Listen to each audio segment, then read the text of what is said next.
किसको छूता है? यूरोप को। दक्षिण की तरफ अगर हम लोग चलें तो आप लोग देखेंगे कि अफ्रीका को छूता है, अफ्रीका को छूता है। और पूर्व के तरफ आप लोग चलें तो एशिया को छूता है। किसको छूता है? एशिया को छूता है। तो 3 महाद्वीपों को छूने वाला जो सागर है वो भूमध्य सागर है। यही यूरोप और अफ्रीका को अलग करने वाला सागर भी आप लोगों से पूछा जाता है। तो यूरोप एवं अफ्रीका को अलग करने वाला सागर भी भूमध्य सागर है। और भूमध्य सागर में अटलांटिक महासागर से हम प्रवेश करते हैं, और अटलांटिक महासागर से भूमध्य सागर में प्रवेश करने के लिए जो मार्ग है उसे हम लोग जिब्राल्टर जलसंधि के नाम से जानते हैं। इसलिए भूमध्य सागर की कुंजी जिब्राल्टर जलसंधि को कहा जाता है।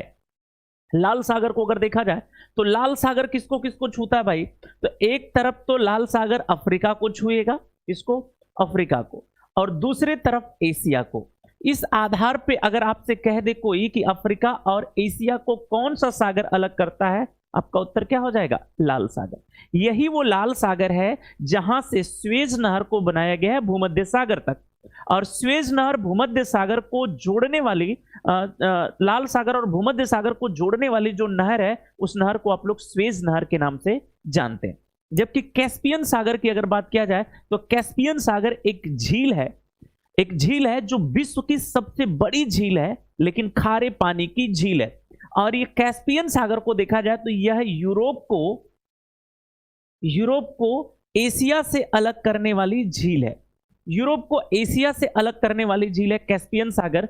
जबकि कैरिबियन सागर को देखा जाए तो यह उत्तरी अटलांटिक महासागर में स्थित है, जिसमें कई कैरेबियाई देश या वेस्ट इंडीज के पूरे देश इसके अंतर्गत आते हैं। यहां पर राइट आंसर 1 नंबर के लिए आप लोगों का क्या हो जाएगा? ए हो जाएगा। और मैक्सिमम मेरे भाई एक तरफ से सही कर भी रहे हैं। सभी को ध्यान से देखते चले, यहां से खूब प्रश्न बनते हैं।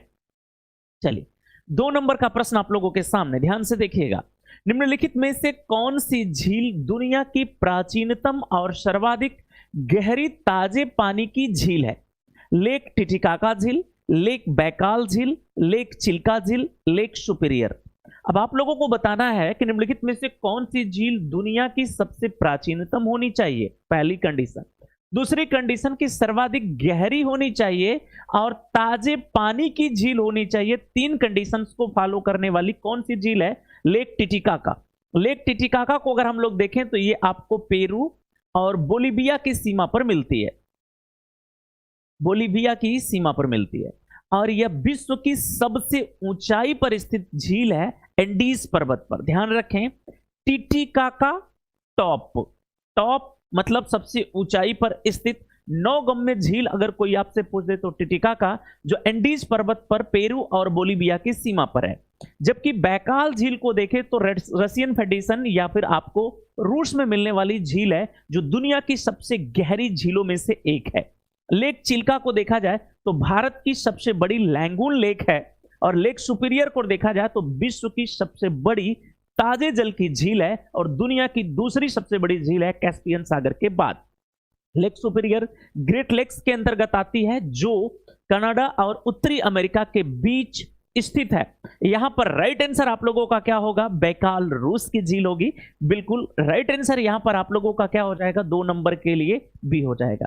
बैकाल झील दुनिया की सबसे प्राचीन झील है और गहरी भी सबसे है। ध्यान रखें, दुनिया की सबसे गहरी भी है और ताजे मीठे जल की झील है, इसलिए लेक बैकाल आपको करना है। यहां पर लेक